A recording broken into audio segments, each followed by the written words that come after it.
आप देख रहे हैं क्रांति की आवाज़।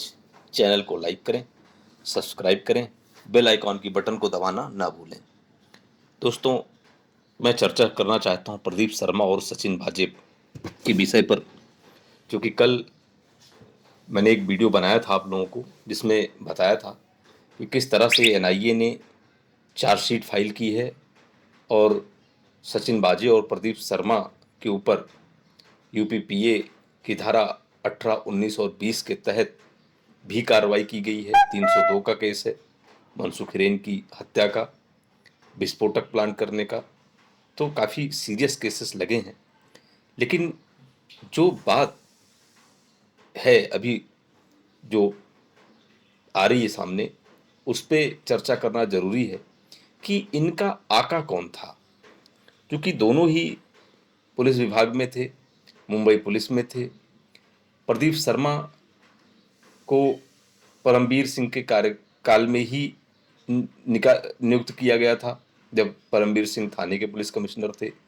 ठीक इसी तरीके से परमबीर सिंह जब मुंबई के पुलिस कमिश्नर बने तो बाजी की नियुक्ति हुई, और इन दोनों के संबंध शिवसेना से थे।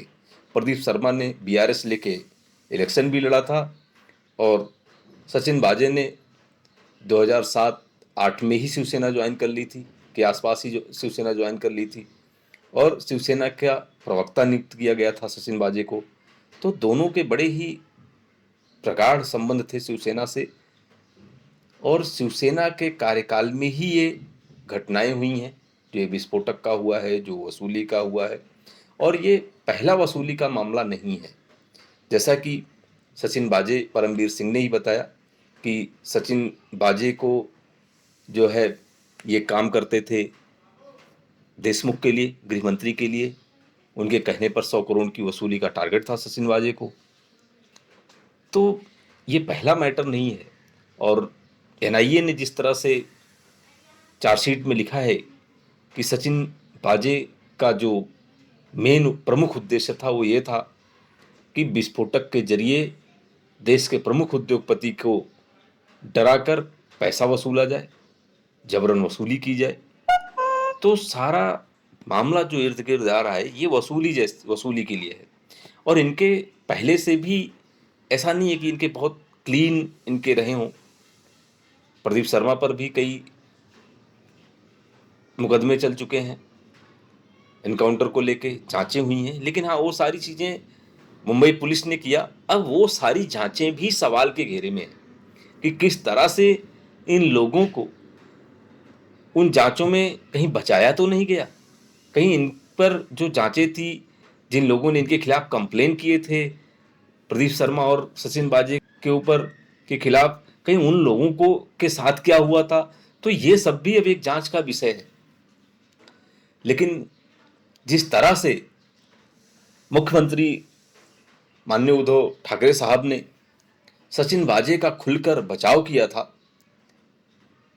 संजय राउत ने जिस तरह से बचाव किया था वाजे का, तो ये सारे तथ्य जो हैं, सारी बातें जो हैं, एक बहुत बड़ा सस्पेंस क्रिएट करती हैं कि वाकई में इनका असली वास कौन, ये किसके लिए काम करते थे, किसके इशारे पर काम करते थे। क्योंकि ये एक छोटे से पुलिस ऑफिसर थे, ये इस तरह से अकेले बिना किसी संरक्षण के, बिना किसी बड़े लोगों के संरक्षण के ये इस तरह से नहीं कर सकते थे। तो इनको किसका संरक्षण प्राप्त प्राप्त था कि इनकी हिम्मत इतनी बड़ी कि ये प्रमुख देश के सबसे बड़े उद्योगपति के घर के पास में इन्होंने विस्फोटक प्लान कर दिया, इन्हें डर तक नहीं लगा। तो ऐसे कौन से लोग हैं, उनका नाम जब तक नहीं आता है लोगों के सामने, तब तक ये जो भी कार्रवाई हो रही है इसका कोई मतलब नहीं है। क्योंकि कहीं ये पहली कड़ी तो नहीं है। ये दोनों जिन 10 लोगों पर कार्रवाई की गई है, जिन 10 लोगों के खिलाफ चार्जशीट दाखिल हुई है, कहीं ये पहली कड़ी तो नहीं है। जबकि मास्टरमाइंड आका इनके अभी भी कहीं बैठे हुए हैं, ऊंचे पदों पर बैठे हुए हैं, सरकार में हैं या पुलिस विभाग में हैं। तो इन प्रश्नों के उत्तर मेरे ही नहीं, आपके भी दिमाग में होंगे। इस देश के बहुत से लोग उत्तर पाना चाहते होंगे कि हाँ, इनके असली आका कौन। क्योंकि जिस तरह से बाजे का निलंबन, बर्खास्तगी, फिर से बहाली और प्रमुख पदों पर प्रमुख जांच को सौंपा जाना, सारे हाई प्रोफाइल केस बाजे के पास आना, ये बहुत कुछ कहता है। और जब तक इसके सारे तथ्य परत दर परत खुलकर सामने नहीं आते हैं, तब तक इस केस पे कुछ भी कह पाना बड़ा मुश्किल है। और मुंबई पुलिस की किसी भी जांच पे जो इन लोगों के पक्ष में गई है, उस पर भरोसा करना भी बहुत ही मुश्किल है। क्योंकि इन पर कई आरोप लगे थे, बड़े सनसनीखेज और बड़ी ही उनकी प्रकृति बड़ी ही भयानक थी। इन पे बड़े गंभीर आरोप थे। उसके बाद इन लोगों का बहाल होना, पुलिस विभाग में आना, फिर सत्ता पक्ष से देश प्रदेश की प्रमुख राजनीतिक पार्टी से इनकी नज़दीकियां बहुत कुछ अपने आप में बयान करती हैं, जिसकी जांच होने की ज़रूरत है। तभी सही माने में न्याय हो पाएगा और लोगों के सामने सारी चीज़ें खुलकर आएंगी। दोस्तों, फिर मिलेंगे कुछ नए समाचार के साथ, नए अपडेट के साथ। जय हिंद।